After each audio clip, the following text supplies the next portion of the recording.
What is going on, New York Giants fans? Welcome to another video from Hit Squad Productions. First of all, I want to say thank you so much to every single one of you that has subscribed, liked, followed us on Twitter. I appreciate you guys greatly. If you're new to the channel, please subscribe to the channel, leave a like below, follow us on Twitter. I know it's been a little bit, but rest assured we are back at it. We're going to be uploading more content with Brooklyn Nets and more content with the New York Giants as we're approaching free agency. Now, let's get into this video. So, the New York Giants released wide receiver Golden Tate and linebacker David Mayo. Now, I don't think that we should be honestly shocked about this. I do think that we should expect more cuts going into free agency. I think that we're going to be negotiating contracts within players, within the organization. But I don't think that we should be shocked about this. I think that we should expect more things like this to come in the future. And if you're asking me, David Mayo never really did anything for us. You know, he came over from Carolina, he had the Gettleman connection, but again, he never really did much with us. And when you look at it, he really wasn't that good of a fit in the Patrick Graham scheme, compared to at least when he was in the James Bettcher scheme, which he really didn't fit that scheme as well.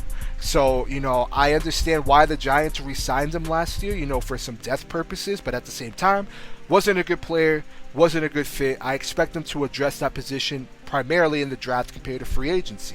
Now, Golden Tate was always a weird signing for me because we signed him to a 4-year deal after he had a down season with Philly and the year prior with the Detroit Lions. I did think that Golden Tate had some consistent catches with us. There was moments where, you know, he had some really nice catches, some really nice games with us, but at the same time, he was always a shell of himself. You know, he was getting up there in age. You could see that he wasn't really getting the separation. He wasn't really getting the speed. I understand that he's the yards after catch king, but at the same time, still a shell of himself. And the Giants right now really need to bring in some younger talent and some fresh legs. Now, can you blame Dave Gettleman for paying him about $23 million guaranteed for 1,064 yards and 8 touchdowns in 2 seasons? Yeah, you could. I really think that you could make the argument that you could blame him for it, but at the same time, I guess I understand why they brought him back.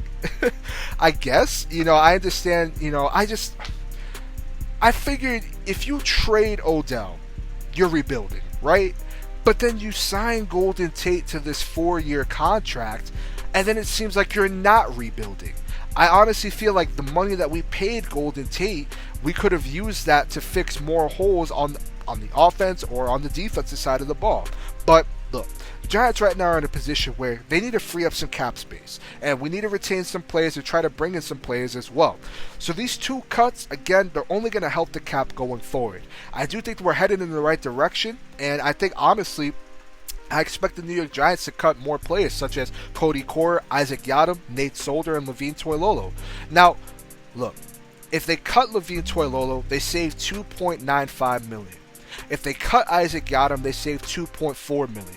If they cut Cody Core, they get $2 million. Now, if you include Golden Tate, if you cut all of these players outside of, Nate Solder, you would save around $15 million. Now, with Nate Solder, it's a little bit tricky. You know, we're going to have to see how that plays out. I didn't want to include that in that number. But just with Levine Toilolo, Isaac Yiadom, Cody Core, and Golden Tate, cutting these players will free you around $15 million. And with that $15 million, you could put that towards Leonard Williams. And the Giants right now need some help. So I expect them to restructure some contracts and let more players go. You know, I wouldn't say, you know, really for us to expect the Giants to be very active in free agency. You know, it seems like Allen Robinson and Kenny Galladay are going to be franchise tagged, and I'm just not sure the Giants would want to give up draft capital right now to get those wide receivers. Maybe a second for Kenny Galladay, but still, I'm not even sure if the Giants would do that. I wouldn't be surprised if they went and got a player like Curtis Samuel or a player like Corey Davis from Tennessee, who I'm not the biggest fan of, but I also don't think that he's a bad wide receiver. So, you know, I expect the Giants to go that route at this point and address the wide receiver position in the draft. We're going to see how that really plays out. But again, Giants fans, expect more cuts like this. Expect some restructured contracts in the future. We're right now on a point where we're about to get very, very interesting in the offseason. A lot of players are getting cut, as you're seeing through the league. And right now, the Giants are in a position where they got some choices to make. And it's really going to come down to what's best for this organization. We're going to see what's going to happen with Leonard Williams. You're hearing that the price isn't really there at the moment, so we'll see what happens with that. If you're new to the channel, hit the subscribe button, leave a like below. Let us know your thoughts below. How do you guys feel about this situation? What are some players you expect the New York Giants to cut?